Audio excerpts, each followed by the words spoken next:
Welcome to Intricate Bonds, a realm where the Omegaverse is not just retold, but reborn through bold storytelling and sweeping emotional arcs. Every narrative is original, shaped with unexpected turns, compelling characters, and worlds crafted to pull you deeper with every moment.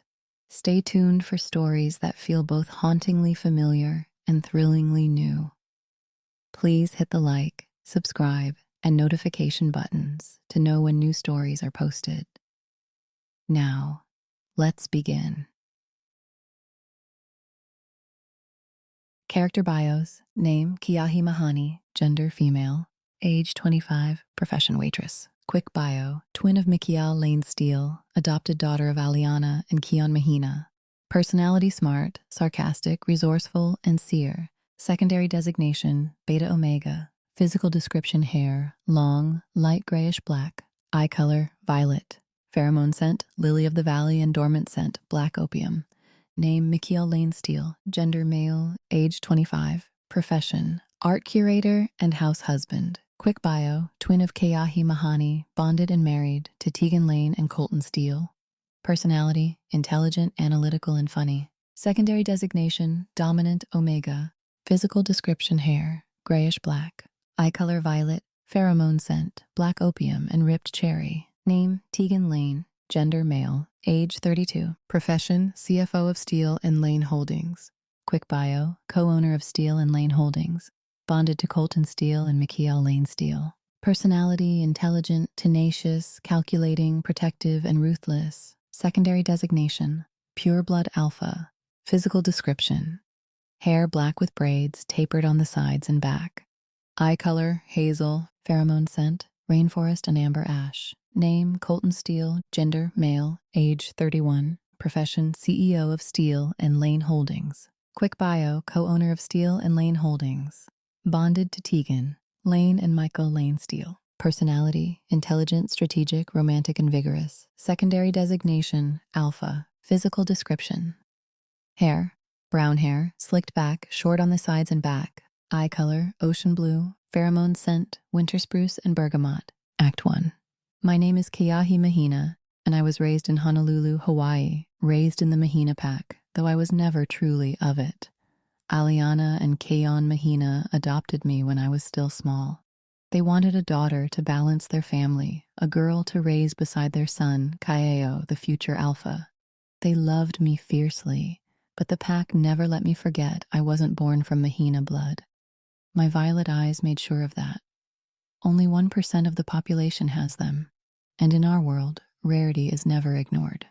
I presented at 18 as a Beta Omega, a dual designation almost unheard of. My beta traits were strong, steady, reliable, but the Omega half of me slept quietly beneath the surface, waiting for the one thing that would wake it: my fated mates. I never imagined I'd lose my entire family before that happened. When my mother, father, and Kaeo were killed, everything in the pack shifted. The elders moved quickly, too quickly, insisting I either marry the new alpha, Juanito Ruiz, the same man who murdered my father, or be excommunicated. Their cruelty was almost a relief. It made the choice easy. Because around that same time, the dreams began. Not dreams, really. Visitations. Each night I felt hands on my skin, lips on my throat, devotion so intense it left me trembling when I woke. I saw flashes of two men, their faces blurred but their presence unmistakable, my fated mates. So I chose exile, since the dreams pointed me toward Los Angeles. I left Hawaii with nothing but a suitcase, a name that no longer protected me, and a pull in my chest that felt like destiny tightening its grip. Los Angeles was loud, bright, and indifferent, but the dreams grew stronger, more vivid, more intimate. Sometimes it didn't even feel like it was me in the visions anymore. I found a room for rent and a job at Spire 73 where the tips were good and the view made the city look almost gentle. The alphas and betas who flirted with me didn't faze me. Henry, my no-nonsense beta boss, made sure I stayed too busy to entertain them anyway. Tonight was the Steele and Lane Company party. I'd been in the city for months, and something in my chest whispered that this night mattered. As I crossed the rooftop bar in my black miniskirt, white button-down, and black V-cut vest, a heat curled low in my stomach, a knowing, a need. My hands trembled around the tray of champagne flutes. I approached a table, set down a glass, and the back of my hand brushed someone else's. A spark shot through me so violently I gasped, my fated mates. I felt it instantly, but when I looked down, the hand touching theirs wasn't mine. It was his, Mikael Lane Steele, a man who looked so much like me it made my breath catch. Same bone structure, same coloring, same impossible violet eyes. My heart cracked. The tray slipped, champagne spilled across the table. "I'm so sorry," I blurted, scrambling to clean it up. One of the men, Colton Steele, watched me with a strange intensity. "You seem familiar," he murmured. "And your scent, it's rare." "Thank you," I said quickly, forcing a smile. "I'm a beta. Maybe it's my perfume." I fled before he could ask anything else. Later, as I watched Colton return to the dance floor where Tegan Lane held Mikael close, something inside me twisted. They looked complete, whole, happy. I went home and began to pack. I couldn't stay. I wouldn't tear apart a bond that already existed. But as I lay on my narrow bed staring at the ceiling, a vision slammed into me, nothing like the dreams. This was older, deeper, a memory that didn't belong to me, yet lived inside my bones. Two infants, a boy with grayish-black hair and violet eyes, a girl with darker grayish-black hair and the same rare color eyes, twins, connected, sacred. A woman, pale and fading, held them both. Her voice was a whisper of desperation. "Do not let them be separated. They are destined to share fated mates." The vision shattered, leaving me gasping. Twins, a boy and a girl, both with violet eyes, both destined to share the same fated mates. Jess didn't just resemble me. He was the other half of me, the twin I never knew existed. And Colton and Keegan weren't just his fated mates. They were mine too. I stared at my half-packed suitcase, my pulse thundering. For the first time since arriving in Los Angeles, I didn't know whether to run or to finally claim the destiny written for me before I ever took my first breath. Settled into something quieter, something almost like acceptance. I still didn't know what fate intended for me or for the three men who were supposed to be mine. But for the first time since arriving in Los Angeles, I wasn't desperate to chase the answer. I had a twin brother, a living, breathing twin brother. And suddenly, knowing him mattered more than claiming any fated bond. Could destiny really be so twisted? Could two siblings, twins, truly be meant to share the same mates? The thought made my stomach knot, but I couldn't deny the truth humming beneath my skin. I went back to work mostly because I couldn't stand another day trapped in my room with my thoughts. Spire 73 was loud, busy, distracting, exactly what I needed. It was a Thursday night when everything shifted again. Colton Steele was seated at a corner table, deep in what looked like a business meeting. Sarah nudged me as she passed. "Can you take his table? My regulars just walked in." "Sure," I said, even though my pulse jumped. I'd hoped to avoid him. Dinner ended, his colleagues left, and I was wiping down another table when I felt his gaze on me. When I turned, he was still seated, waiting. "May I have a word with you?" he asked. I approached slowly, stopping on the opposite side of the small two-person table, close enough to hear him, far enough to breathe. "How can I help you, Mr. Steele?" His eyes narrowed slightly, studying me with a focus that made my skin prickle. "Your scent," he said quietly. "It's rare. Black opium and lily of the valley. My mate Mikael has that same undertone of black opium." My heart stuttered. "That can't be possible, sir," I said, keeping my voice steady. "I'm a beta. My omega side has been dormant my whole life." He inhaled deeply, slowly, as if confirming something. "No, it's definitely the same, just like Mikael's." Before I could respond, he stood abruptly and walked away, leaving me frozen in place. I didn't know it then, but when he got home, he told both his mates, Keegan and my twin brother Mikael, exactly what he'd smelled. And the next morning, my phone buzzed with a text from an unknown number. "I would like to meet you for coffee. This is Mikael Lane Steele." My breath caught. My twin brother wanted to meet me. Not Colton, not Keegan. Mikael, the other half of the vision, the boy with violet eyes, the brother I never knew I had. And suddenly, fate didn't feel cruel anymore. It felt like it was finally beginning.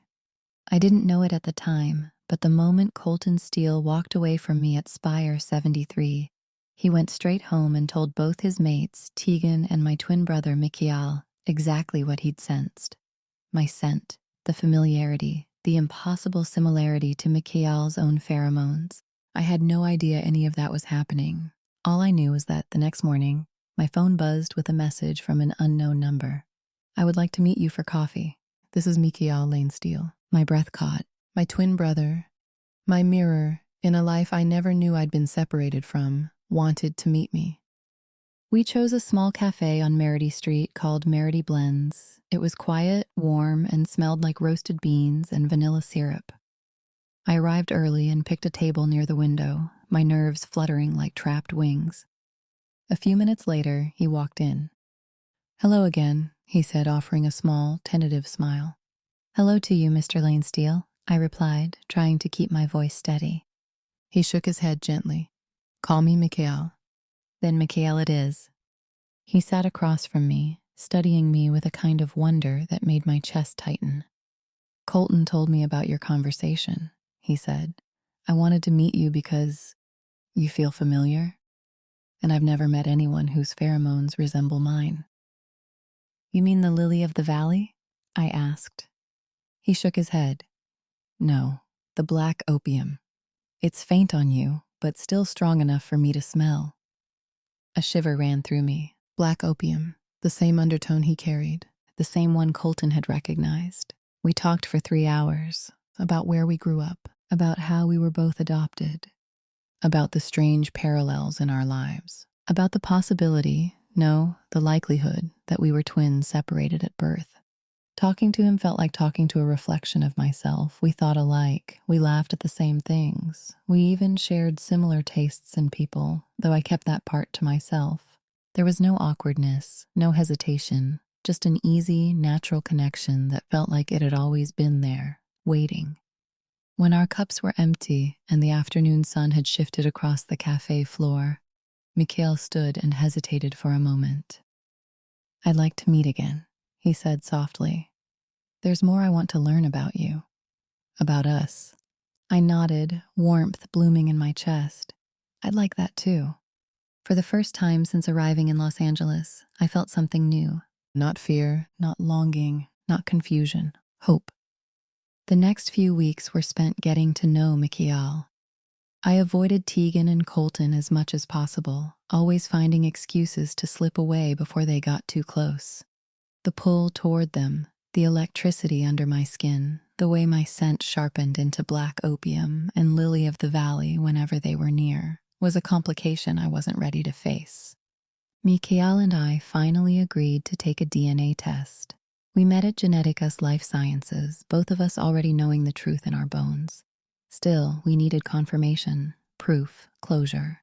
What I didn't expect was for all 3 of them to show up that morning, Mikhail, Colton, and Tegan. Support, I guessed, or curiosity, or maybe something deeper.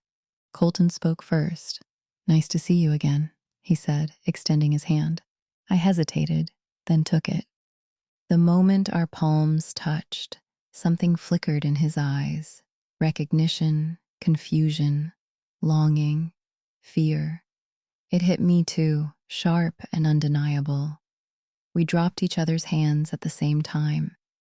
Tegan stepped forward next. His expression was harder to read, tightly controlled, but something in his gaze lingered on me a moment too long. We waited in a private room while the lab processed the rush order. Apparently, when Steele and Lane asked for expedited results, things moved quickly. Mikhail and I talked quietly, while Colton and Tegan stepped aside to take a business call. It felt natural, easy, like we'd been doing this our whole lives instead of a few weeks. Then the door opened. A doctor in a white coat, Dr. Ken Louie, stepped inside with a folder in hand. "Mr. Steele, Mr. Lane Steele, Miss Mahina," he said, "your results are ready." My heart hammered. "You are genetically related," he continued. "Fraternal twins." Relief washed through me so strongly my knees nearly buckled. Mikhail let out a shaky breath. his eyes shining. It's settled, he said softly. You can live with us, at our home. I swallowed hard. Mikhail, I'll think about it. We need to talk with your husbands, and I need time. A lot has happened. He nodded, understanding. For the first time in years, life felt like it was settling into place. But fate wasn't done with me. When I returned to my apartment building, a large black SUV was parked outside. I barely had time to react before the back door opened and Juanito Ruiz stepped out. My blood ran cold. Keahi Mahina, he said, striding toward me with a predator's confidence. I have found you, my mate. I am not your mate, I snapped. He laughed. Not yet, but you are the one I chose. Not possible, Juanito. I'm no longer part of the Mahina pack. I was excommunicated. You know that. Those old fools, he smirked. That decision is nullified. He stepped closer, too close. I will have you, Keahi, one way or another. He turned back toward the SUV. A woman in her 40s, broad-shouldered, strong, held the door open for him. Before getting in, he paused and lowered his voice. I'll be back in a few days. Don't keep me waiting. The SUV pulled away, leaving me frozen on the sidewalk, my heart pounding. I wanted to run. Every instinct screamed at me to flee, but I couldn't. Not now. Not when I'd just found my twin. Not when I'd just found them. My phone rang. Kea, are you okay? Mikhail's voice was sharp with worry. Just something from the past came to see me, I said, forcing my voice steady. His tone hardened. We're coming to get you. 18 minutes later, there was a knock at my door. Mikhail stood in front, Colton behind him, Tegan just behind them both. All three of them looked ready to tear the world apart. Tell us everything, Mikhail said. And for the first time, I wasn't facing the danger alone. I took a long breath and told them everything, how it began, why I left Hawaii, the dreams, the visions, the fated mates I thought I was seeing, never realizing the person beside them was my own twin brother, and finally, Juanito Ruiz, his obsession, his claim, his threat. By the time I finished, my hands were shaking. I didn't come here to interfere with your life, Mikhail, I said, voice cracking. I didn't know Colton and Tegan already had a fated mate. I don't want to lose my twin because biology or destiny says we share the same fated mates. So I need to leave before Juanito comes back tonight. Mikhail stepped closer, eyes soft but fierce. We can work this out. Colton and Tegan nodded immediately. There's nothing to work out, I insisted. Yes, they said together, the word echoing through the room like a vow.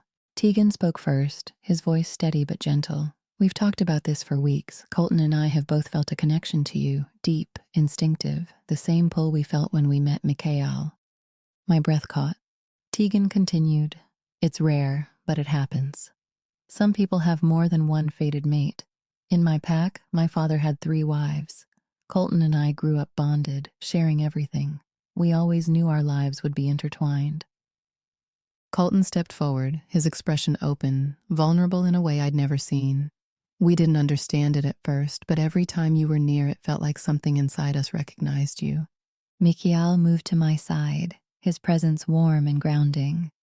You're not taking anything from me, he said softly. You're part of us. You always were. The 3 of them closed the distance between us, forming a protective circle around me. Tears spilled down my cheeks. Fear, relief, longing, confusion, all tangled together. I don't know how to do this, I whispered. You don't have to know, Colton said. You just have to stay. Tegan nodded. We'll figure the rest out together. Mikhail gently wiped a tear from my cheek. You're not alone anymore, Kea. Tegan stepped closer, his voice low and steady, the way someone speaks when they're afraid you might run. Keahi, what you're feeling isn't wrong, and it isn't something you caused. It's something that is.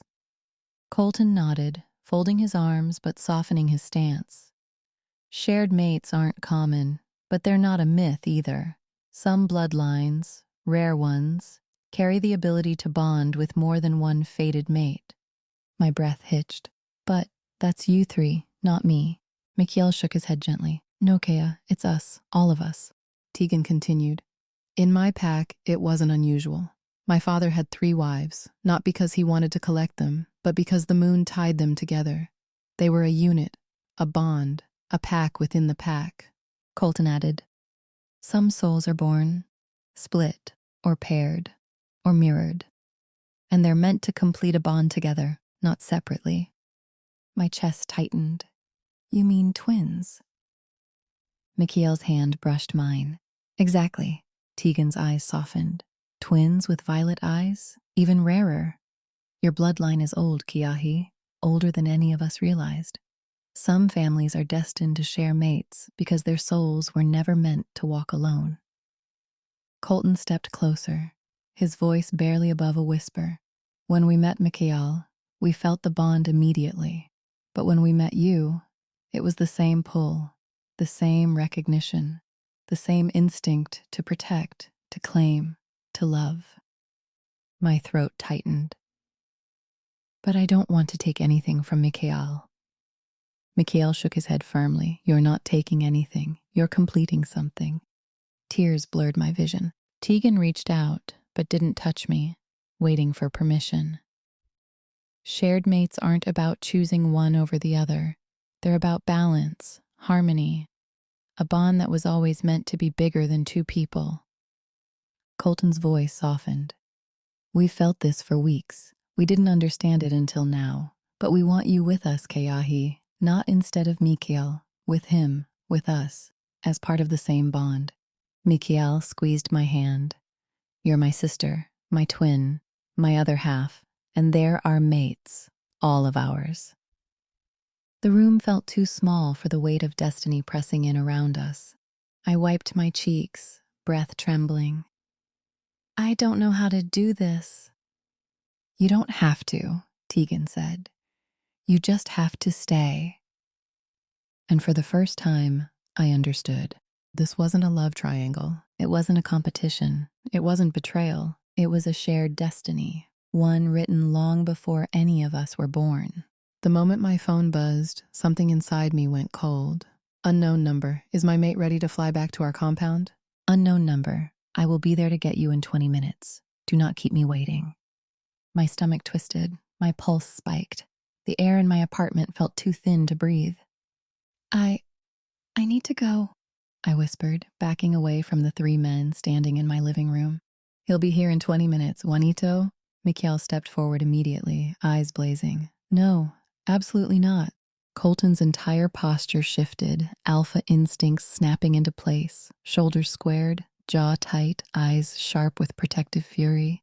Tegan's voice dropped into a low, dangerous register. He threatened you. That means he threatened us. I shook my head, panic rising. You don't understand. He's not just an alpha. He's ruthless. He killed my father. He took the Mahina pack by force. If he finds me here, he'll what? Colton cut in, stepping closer. Drag you out past us? Over our bodies?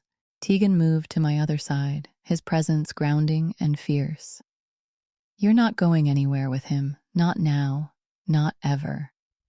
Mikhail placed both hands on my shoulders, forcing me to meet his eyes. Kaya, listen to me. You're not running again. You're not facing him alone. You're with us now. Tears burned behind my eyes. He thinks I'm his mate. He thinks he has a claim. He doesn't, Tegan said sharply. He never did.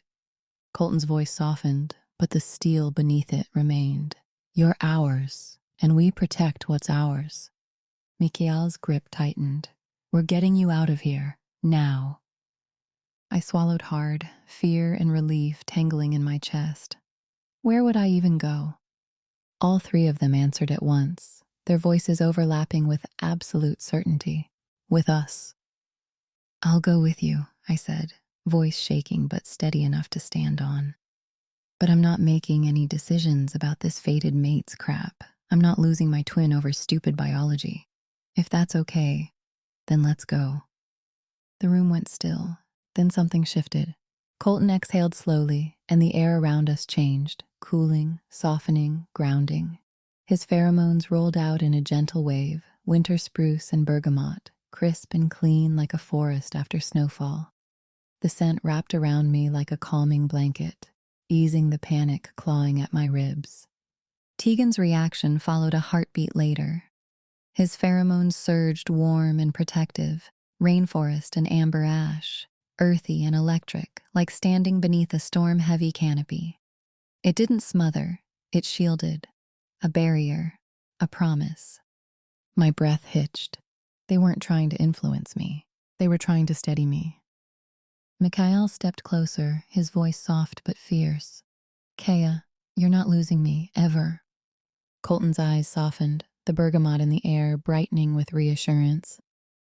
And you're not being pushed into anything. Not a bond, not a choice, not us. Tegan nodded, the amber ash deepening with conviction. You're coming with us because you're in danger. That's it. The rest is yours to decide. The scents around me, spruce, bergamot, rainforest, amber, wove together like a protective cocoon. My heartbeat slowed. My hands stopped trembling. Okay, I whispered. Then let's go before Juanito shows up. Mikhail grabbed my bag. We'll take my car. Colton moved to my left, Tegan to my right, instinctive, natural, forming a shield around me. Their pheromones stayed steady, not overwhelming, just enough to keep my fear from spiraling. As we walked down the hallway, I felt the faint hum under my skin again, the bond stirring, recognizing them, reaching for them. I ignored it. I had to. But they didn't push. They didn't crowd. They simply stayed close, their sense a quiet promise that I wasn't facing this alone. When the elevator doors opened, Mikhail turned to me. You're not choosing mates today. You're choosing safety. Family. Tegan added.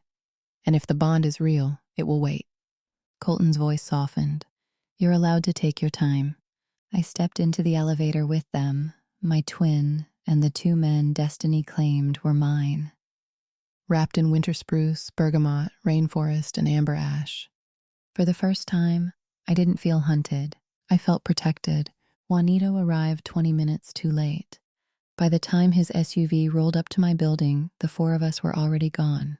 Mikhail driving fast, Colton and Tegan flanking me in the back seat like living shields.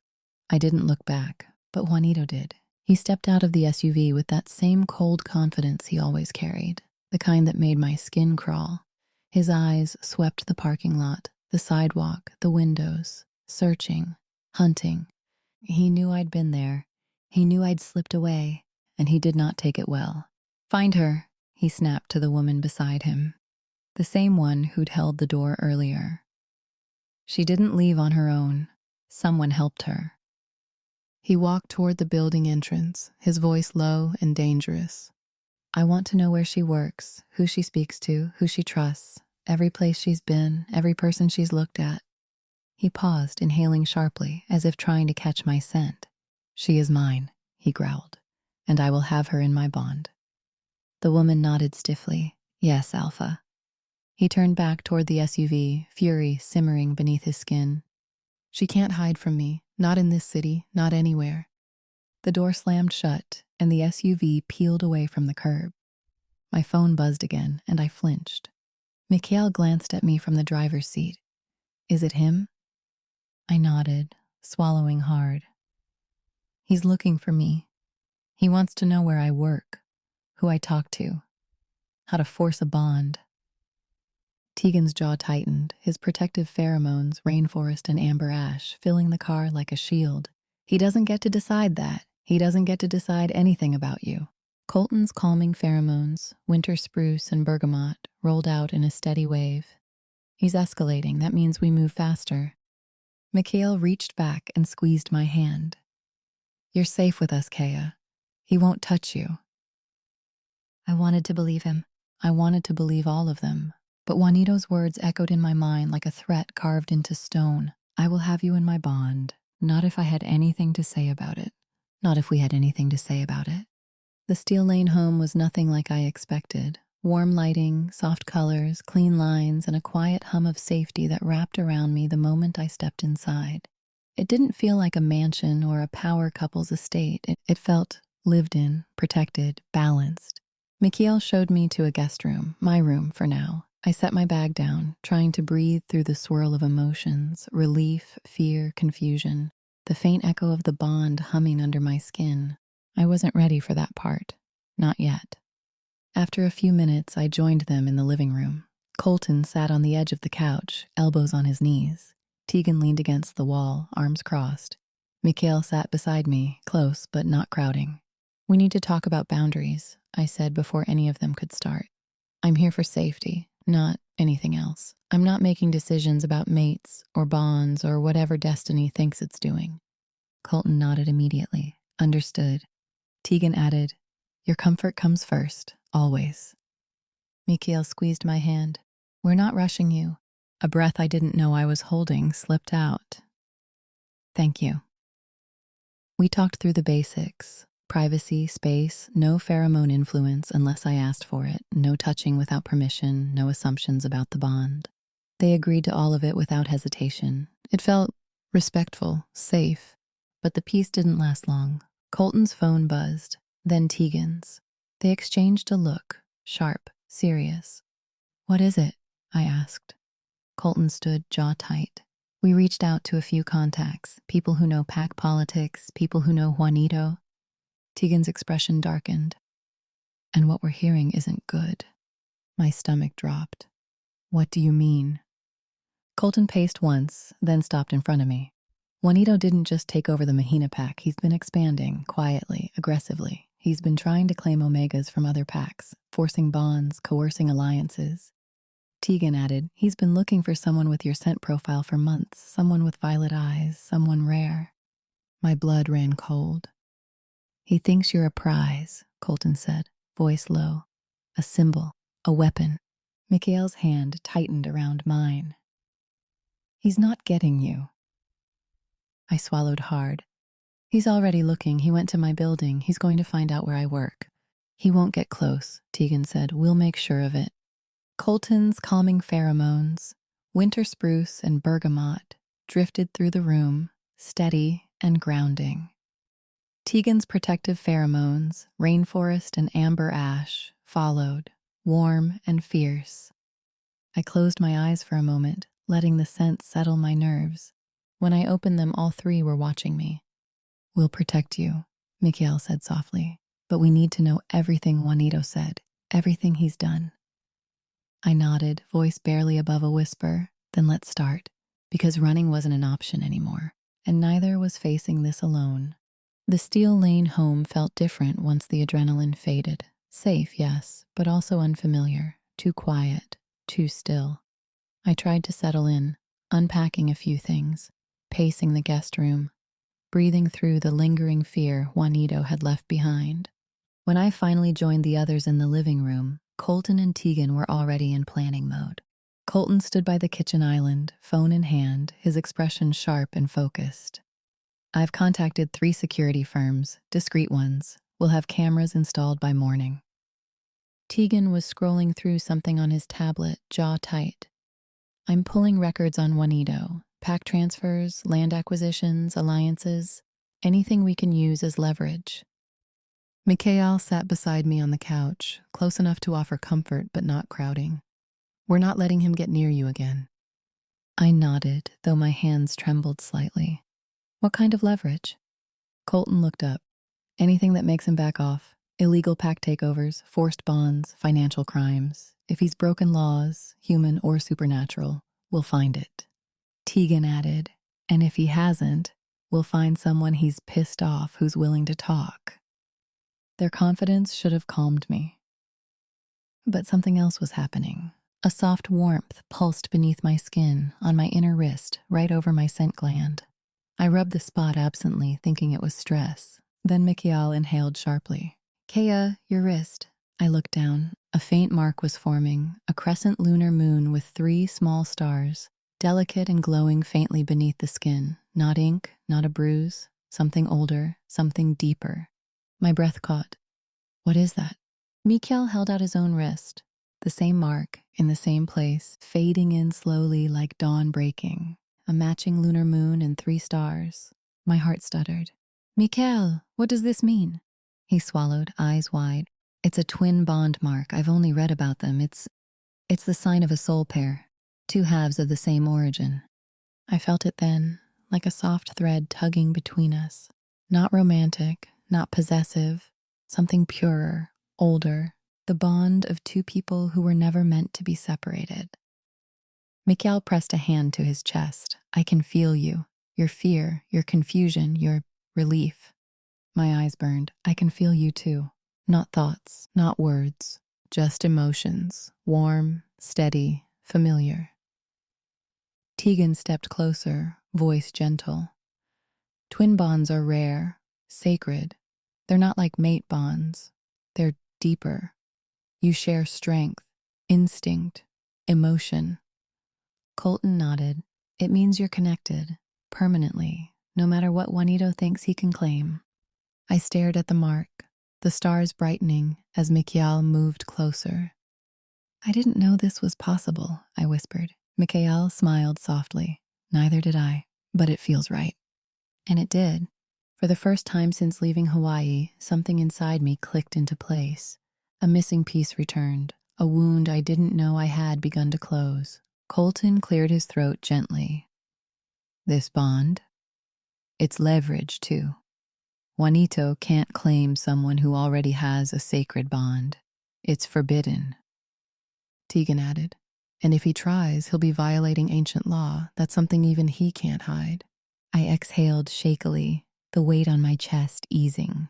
For the first time, I wasn't just protected. I was connected, whole. And Juanito had no idea what he was up against. Please hit the like, subscribe, and notification buttons to know when second part is posted. To be continued.